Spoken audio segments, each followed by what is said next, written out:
Jadi Allah alam bisawab, yang diwajibkanlah memaafkan saja atau yang dianjurkanlah maafkan. Mencintai kembali, apalagi berkaitan kehidupan rumah tangga, itu ya hati kita tidak bisa ngatur. Yang jelas Allah mengatakan wal ya'fu wal yasfahu, ya maafkanlah, berlapang dadahlah. Ala tuhibbuna ayaghfirallahu lakum, tidakkah kalian suka Allah mengampuni kalian? Kalau kita maafkan, kita diampuni oleh Allah. Kalau kita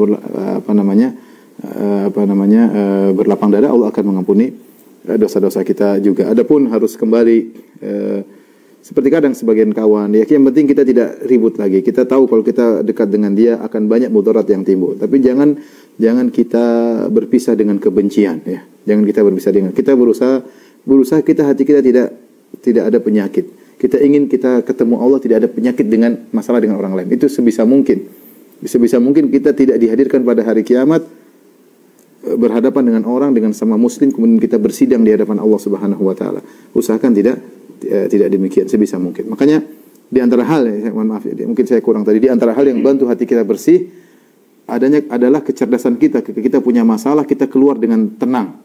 Lihat apa kata Allah Subhanahu wa taala tentang jika terjadi perceraian. Kata Allah Subhanahu wa taala, "Famsikuhunna bima'ruf aw sarrihuhunna bima'ruf." Ya.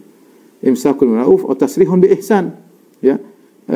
Kalau mau melanjutkan pernikahan maka dengan menjalani pernikahan dengan baik. Kalau mau menceraikan bi ihsan, dengan cara yang baik. Maka dianjurkan juga memberikan famatti'uhunna, memberikan pemberian kepada seorang wanita. Kalau bahkan lelaki menceraikan istri, dia kasih pemberian agar cerai itu baik-baik. Ini contoh bagaimana keluar dari problem dengan tenang.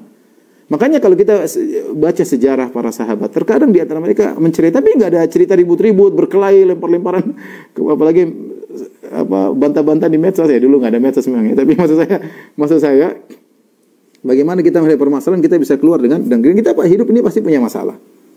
Misalnya bagaimana cara kita keluar dari grup dengan baik, keluar dengan baik-baik. Syukran atas persabaran kita selama ini, cuma saya ada gini, saya pamit, bismillah keluar. Jadi tidak perlu kita ribut. Nah sama seperti tadi yang dilakukan oleh sang wanita atau sang akhwat atau ikhwan, saya nggak tahu, ketika dia sudah diceraikan, ya dia sudah maafkan suaminya yang dulu, bekas suaminya, dia tidak mau rujuk lagi, ya, atau dia tidak mau menikah lagi, ya itu hak dia. Yang penting dia tidak dendam, ya.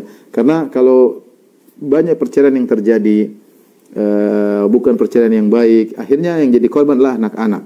Sang lelaki dendam sama mantan istrinya, sang istri dendam kepada mantan suami. Jadi korban anak-anak kadang.